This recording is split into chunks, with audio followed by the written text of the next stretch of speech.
What's up, everybody? If you want to join the greatest online Star Wars community, the Fandom Menace, make sure you hit that subscribe button before today's video starts, so you don't miss out on any updates and you're always the first to know when our newest videos go live.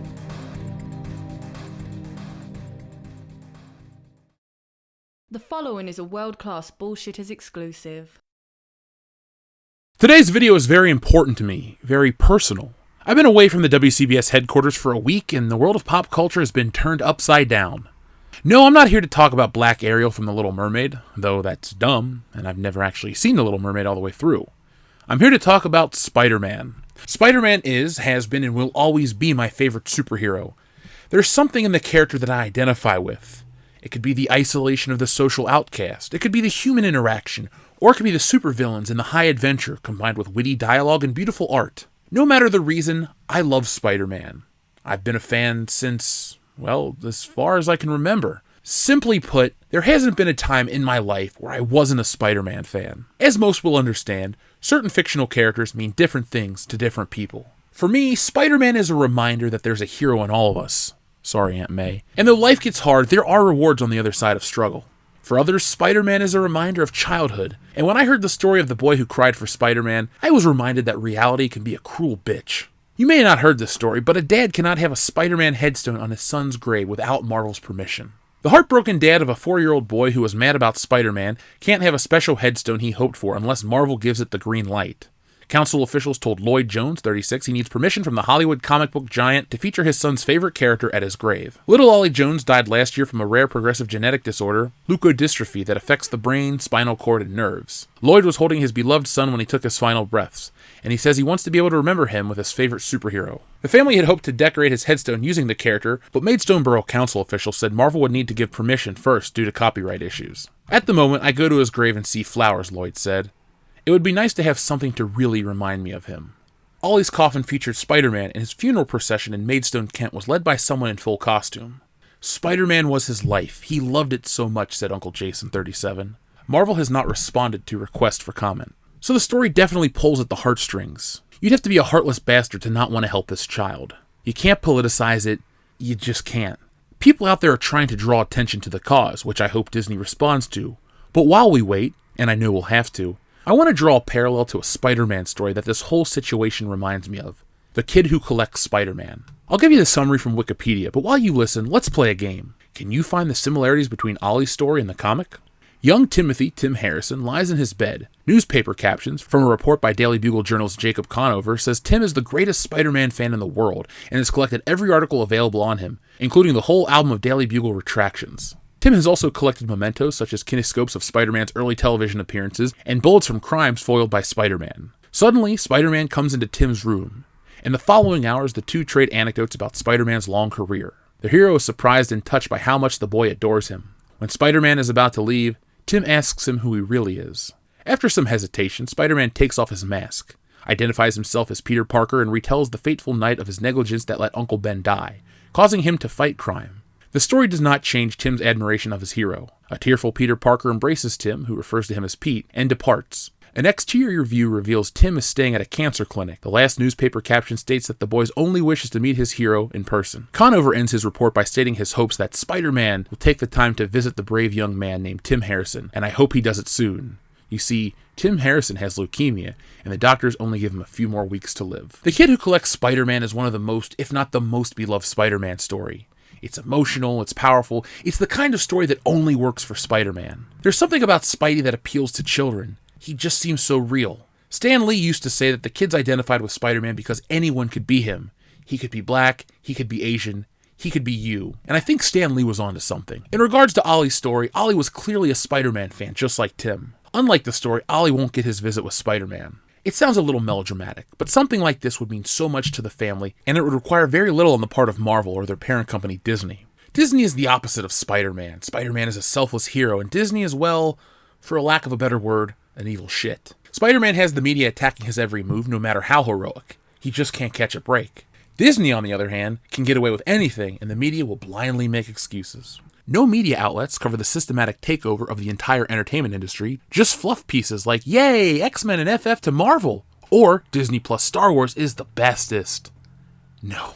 The one word to describe Spider-Man as hero, and Disney you have the chance to be the hero of this story. It's odd too, because just a few years ago, Marvel gave the okay for Iron Man to appear on the headstone of another child. Marvel fan Ollie Gardner was diagnosed with brain and spine cancer just before his 11th birthday in May of 2015. It's easy to compare him to his favorite superhero, Iron Man. Ollie battled through 10 cycles of chemotherapy and 34 sessions of radiotherapy before he died at age 13 in November of 2017. In honor of the bond Gardner shared with his comic book hero, his parents wanted Iron Man included on Ollie's gravestone, and they got their wish. Marvel and the Church of England gave the go-ahead. The Church of England can have rather strict and decentralized rules regarding gravestones, depending on which diocese you belong to, but all parties reportedly agreed that this is the right thing to do. Marvel even offered to help coordinate with the church, according to Ollie's parents, Pete and Jean Gardner, of Buckinghamshire, England. After a little persuasion, the church said we could have him on a few conditions, one of which being that Marvel Corporation gave their permission. I thought it would be impossible to obtain, but contacted Marvel anyway. 2 weeks later, I received an email. Not only did they give permission, but also offered to help in mediating with the Church of England. Such a lovely gesture. Ollie will be smiling down, knowing his idol will be with him for eternity. So there is still hope for the Spider-Man headstone, and I'd like to remain optimistic that it will happen. Marvel does send out its actors to children's hospitals all the time and try to enrich the lives of sick kids. DC does too. One of my favorite videos on the internet is the one where Robert Downey Jr. gives the kid the prosthetic Iron Man arm. I'd be lying if I said it didn't bring a smile to my face every time I watch it. It's the small things like this, or in the case of these people, the big things that make these actors become the embodiment of these heroes and bring them to life. And in today's political climate, and the way entertainment is, we need these feel-good pieces because everybody wins, nobody loses, and there's no negative ramifications of Marvel giving this kid his Spider-Man headstone. So Marvel, if you're out there, Disney, we know you listen, do the right thing in this case. Give the boy his Spider-Man headstone. He was so young, he had so little time in this world, but Spider-Man was the one bright spot in his life. And I think you owe it to the kid to give permission. No one's asking you to pay for it. No one's asking you to do anything besides say yes. So hopefully this video can reach a lot of people and it can happen for little Ollie. But the story doesn't end there. So, 2 days ago, Disney refused to give permission to the grieving dad to put pictures of Spider-Man on his 4-year-old son's gravestone. And Disney used the excuse that they wanted to preserve Spider-Man's innocence. Talk about a bunch of bullshit. You know, Spider-Man's innocence is a garbage excuse. It's sad to say, but in many ways, the character of Spider-Man was born from the death of Uncle Ben. With great power comes great responsibility. Well, I guess Disney doesn't know the excuse of responsibility or power. You know, sometimes there's a thing called the moral right, and Disney clearly isn't in the moral right. Disney said they don't want this character associated with death, which I think is stupid. Let's see, Spider-Man died in Avengers Infinity War. Mr. Stark, I don't want to go, but he poof, disappeared. You know, sometimes I try to give the benefit of the doubt to these companies, and guess what? It's never worth it. Marvel, Disney, you still need to do the right thing. But that seems to be too much to ask for in this day and age. So this is what the Disney representative had to say to Ollie's father. We extend our sincere condolences. If we play a small part in Ollie's happiness, we are honored. Generations of fans have responded to our characters with the same wonder and delight that Ollie did. In fact, many believe the character to be real. We have striven to preserve the same innocence and magic around characters that brought Ollie such joy. For that reason, we follow a policy that began with Walt Disney himself that does not permit the use of characters on headstones, cemetery, or other memorial markers or funeral urns. The father of 6 said, I really wasn't expecting this. It's another massive blow.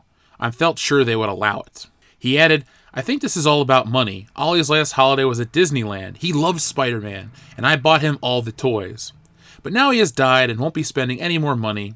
They don't care. So this really got dark and heavy quickly. And it just goes to show you that Disney does care about one thing, money. We are disposable to Disney. Once we do not have any value to them, we are tossed aside. So I hope videos like this really do reach a larger audience because people need to know just how shitty Disney is handling the situation.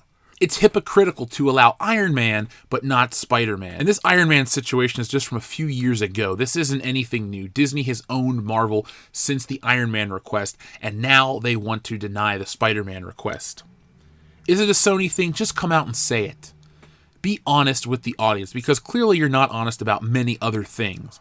And this is why I make videos about this stuff. Disney gets all this undue praise. People want to talk about, oh, Disney does all this great stuff for the community. Earlier in the video, even I said that they send out actors in costume to children's hospitals, which is nice, which is all good. But this is just something so small. And let's be honest, Walt Disney had some really messed up politics and policies. I don't give a damn what Walt would do in this day and age. What should you do in 2019?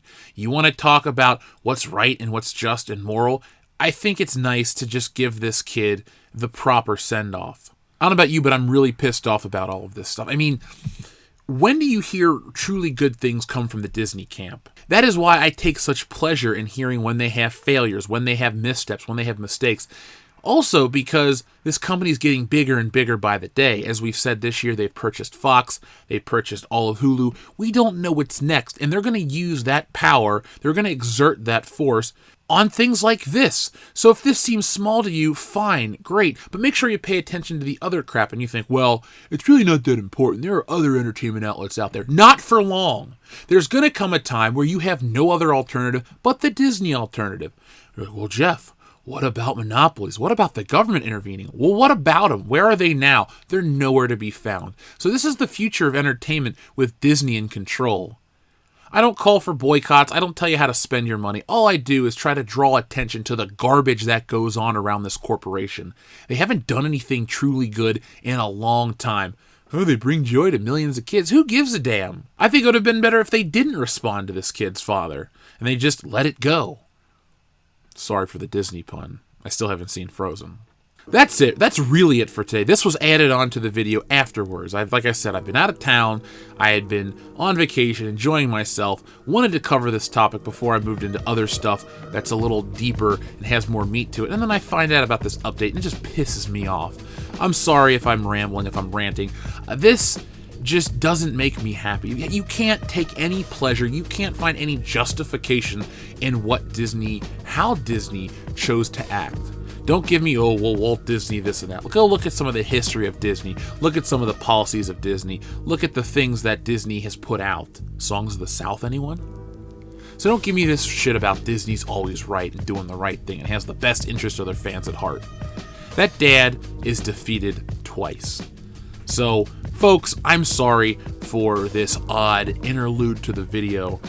There won't be a regular outro.